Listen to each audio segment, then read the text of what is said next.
Hey guys, it's Austin Dakota with Tactical Approach Outdoors.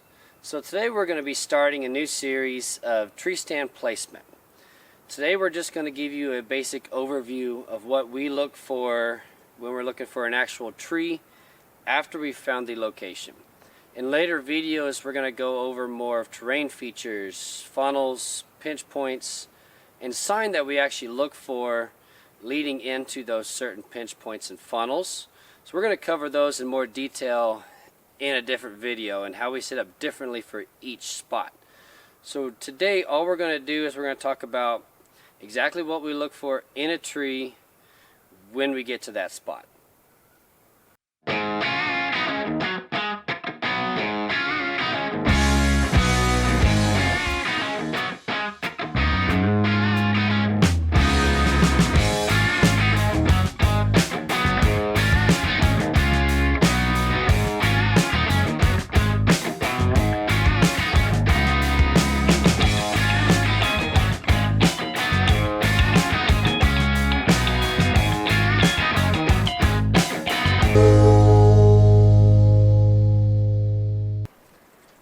So now that we've got our spot narrowed down, we've looked at the sign, we know kind of how the deer are using this particular spot.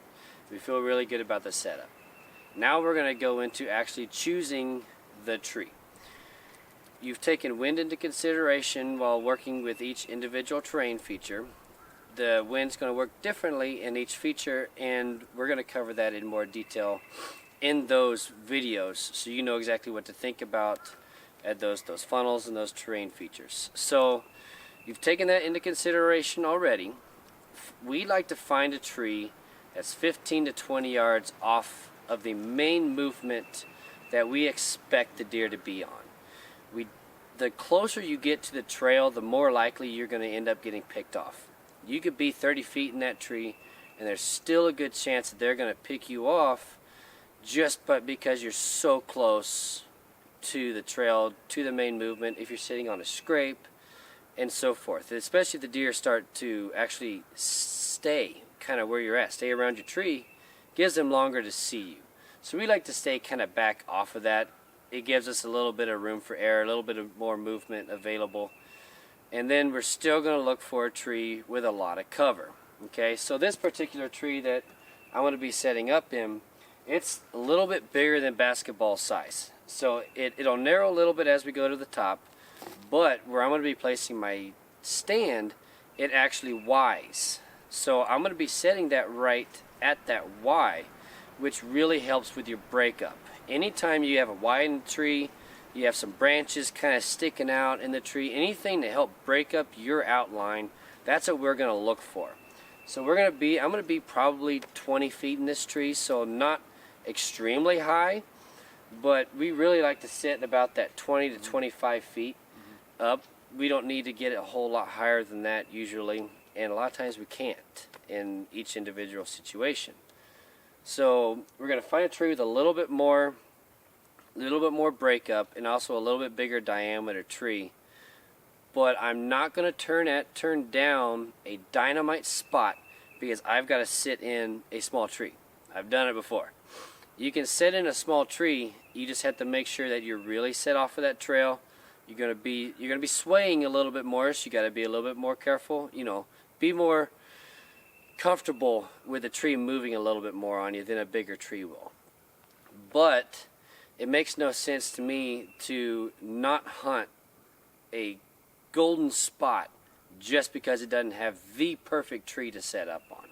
Sometimes you might have to find a ground blind, but if I can get in a tree any chance I can, I'll try to get 25 feet up in that tree, especially if you've got a lot of cottonwoods and sycamores, real straight trees in these river bottoms and all to sit in. So we've done it before and it's worked.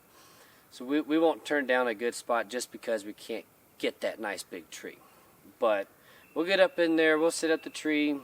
We like to angle our stands in a way that makes the shooting with the best shooting opportunity with less movement, right? So we're both right-hand shooters.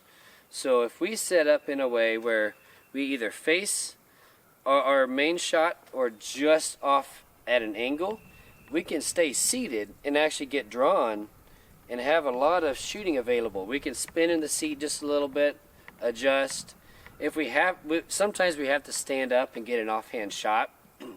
That's just going to be part of it. Just make sure that you've got plenty of cover to make sure to be able to stand up and get that offhand shot, right? So we're going to set up, we're going to angle our tree stand in a way and make sure that we're not leaning and the stand is crooked, and just make it comfortable in the tree.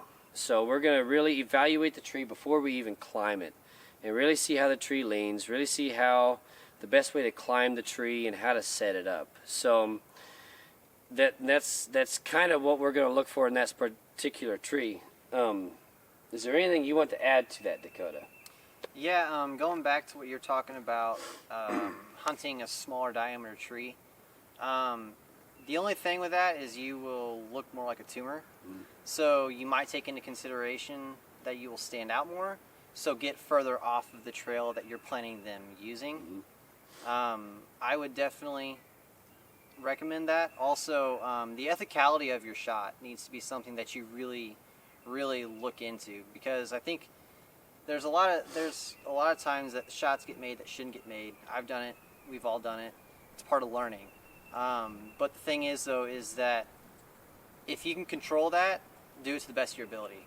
And so if you can't get 20 yards, 30, whatever your kill range is, if you can't get a 20-yard shot that doesn't have any obstruction to the trail that you're trying to shoot to, then you either need to move the tree or you need to prep the tree so that the limbs are cut to get to that lane. The animal deserves that respect. So, and also you're going to recover a lot more animals than hopefully ever lose or anything bad happen to. So, yeah, so make sure you got good ethicality, clear lanes, and don't stick out like a sore thumb. Yeah, and like you said, with that small tree, you really will stick out like a sore thumb. So just make sure you got good camo, you're sitting up high up in that tree, and you'll be just fine. Minimize your movement, you'll be good. So like I said, we're going to go into a lot more detail about each individual stand location when it comes to funnels and terrain features. So keep an eye out for those videos. Make sure you hit the like and subscribe button. Thanks for watching. We'll catch you on the next video.